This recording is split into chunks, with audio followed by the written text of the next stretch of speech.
I've been hearing of this Raymond Omollo character every other day, and sadly, it's always for the wrong reasons. For instance, Edwin Sifuna was complaining about him even before Broad-Based and before Raila Odinga passed. Just listening to this. Wewe sio the first PS of internal security tumeona hii Kenya, bwana Raymond Omollo. Mimi nitakutaja. You are not even a tenth of the most, he's not in the top 5 of the most powerful interior CSS. Sisi tulikuwa tunakuwa bwana, tunasikia watu wanaitwa sijui Ezekiah Oyugi. Hata wewe mwenyewe ukitaja baba yako anaingia kwa miwa. Wewe ukisema hiyo jina. Sasa huyu jamaa anafikiria atatisha nani? Again, Babu Owino has also exposed that Raymond Omollo kidnapped his brother-in-law, Babu's brother-in-law for that matter. And in addition to that, Raymond sent goons to clobber them at Kisumu airport. Not my words, just listening to the submission of Babu Owino. I don't want to reveal the name of the person for security purposes. All right. But this message reads, and I am with you, Babu, tumekuwa mobilized twende airport na watu wa Raymond, ndio usiingie. Tunapitia hardware kuchukua mapanga na taribo. Team ingine imeenda stage na buses ziko ready kwenda Kakamega. Kina Omosh was raunda hapo Kondele, wamepewa instructions lazima wakutoe mbio ndio pesa yao itoke. That is one. That is one, yes. My brother. This is not hearsay. This is evidence. Okay? And hearsay evidence is also admissible before a court of law, by the way. Okay. Number 2, let's see. This is one of the guys that good. Babu, please be careful. Raymond Omollo hired us to attack you and your supporters. He paid us 1K each. Don't come to Kisumu airport. That was on Saturday. I will just take the money because I don't have what to eat today. And who are this? Who's that texting you?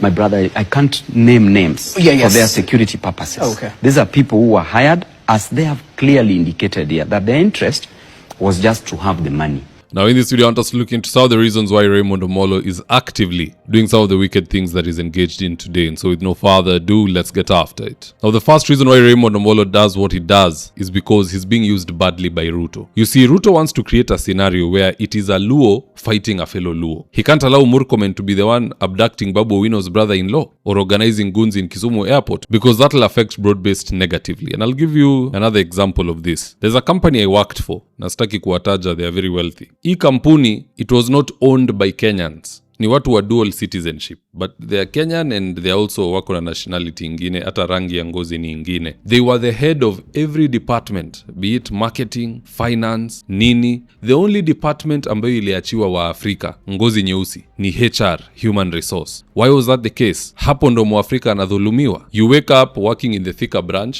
jioni unapigiwa simu, unaambiwa now we are taking you to the Mlolongo branch. And you're like, but mimi ninaishi Thika, why can't you get... No, we are taking you there. That department ya watu ngozi nyeusi ndo ilikuwa inatumika kudhulumu watu ngozi nyeusi. They will fire you, they will transfer you, they will reprimand you, but wale wengine wa ile ngozi ingine, they never put themselves in a position where they would get in conflict with the blacks. You see how it works? Same thing with Ruto. Ameka Murkomen na ameka Raymond Omollo, but for hii kazi ambayo si sawasawa, he's not using Murkomen, he's using Raymond Omollo. So Raymond needs to wise up. Don't allow yourself to be used to fight your own brother. The same way Mlima Kenya MPs were used to impeach their own brother. Sasa hata huyu Kindiki pia anataka kungolewa. They will look foolish. You removed Gachagua on your own volition, mukaleta Kindiki ambaye anaenda kutolewa sijui ndo tupewe wanga ama nani. At the end of the day, you'll feel foolish. Now the second reason why Raymond Omollo is constantly fighting Babu Owino is the fact that he believes he's the rightful Luo kingpin after Raila passed. So to Raymond, Babu Owino is just another small pawn that's blocking his path. But because I know Raymond deals with a lot on a daily basis, it is likely he forgot this poll. So let me just jog his memory, because I bet he's one of our viewers. And I quote, this poll, which was done by Infotrack,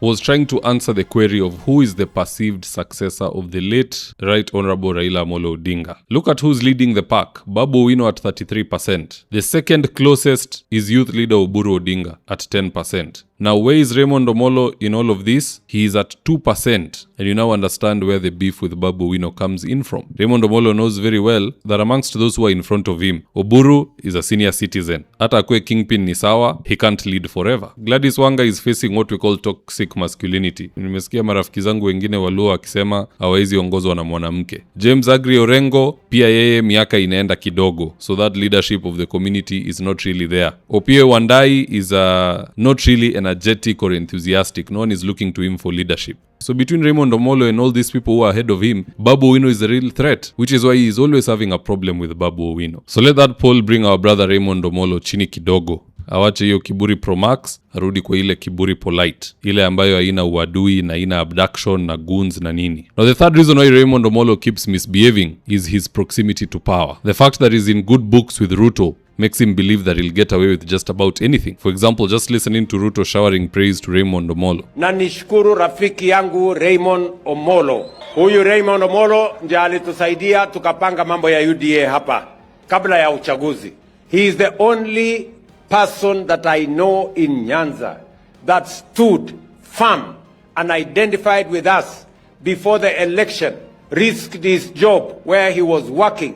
Now at long last, when Ruto loses in 2027 and Raymond Omollo is out of the job, can he guarantee his own safety? I always say play clean politics, the style of Mutahi Kagwe and Kindiki. So at the day you're out of the job, no one is coming after your properties, no one is coming after your reputation, no one is interested in even looking for you. You know, play it safe. Usiende unateka nyara brother-in-law ya mtu. None of us knows the rage Babu Owino has. I've not talked to him lately, I'm not aware. But what if hiyo kitu ameweka lawama? And then another person pia guzwe vibaya aweke lawama. And another and another and another. Kuna ile inaitwa compound interest. If the opposition somehow managed to take power, we should not be having anybody running from the country. Even Raymond Omollo is a Kenyan citizen. Even if his outfit loses the election, he should stay here and enjoy freedom. But for him to enjoy that freedom, he needs to also allow others to enjoy their freedom. And even if what he's doing is coming from illegal orders from above, let him just resign. It is better to resign like Justin Muturi than to be asked to sign on to things which are detrimental to your own career, to the well-being of the country, and to your own reputation. But at the end of the day, guys, that's just my opinion. Do drop me your comments in the section below. Perhaps you are of a different school of thought, and I'd honestly love to hear what you have to say. So do drop me your comments. I'll do my best to read them and to give you a response. And with that, here are today's ads of the day. If you're in need of electrical wiring, solar installation, or electrical fittings such as strip lights, snake lights, downlighters, or chandeliers, contact Engineer Wycliffe at 0707 476602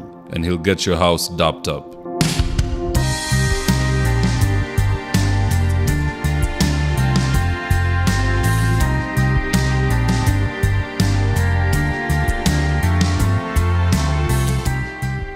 Right now, I'm with my team headed to a client's house in Ruto for consultation. That is to take measurements of the windows, go through our catalog with the client, and then once they decide on the color and the fabric they want, we'll get busy sewing, and at long last, the curtains installation will be on us. So if you're looking for curtains, shears, curtain rods, curtain accessories, reach out to Phoenix Curtains and Interior Decor and we will sort you out. Call us on 0724 414153. Thank you for choosing David Wafula as your primary news platform.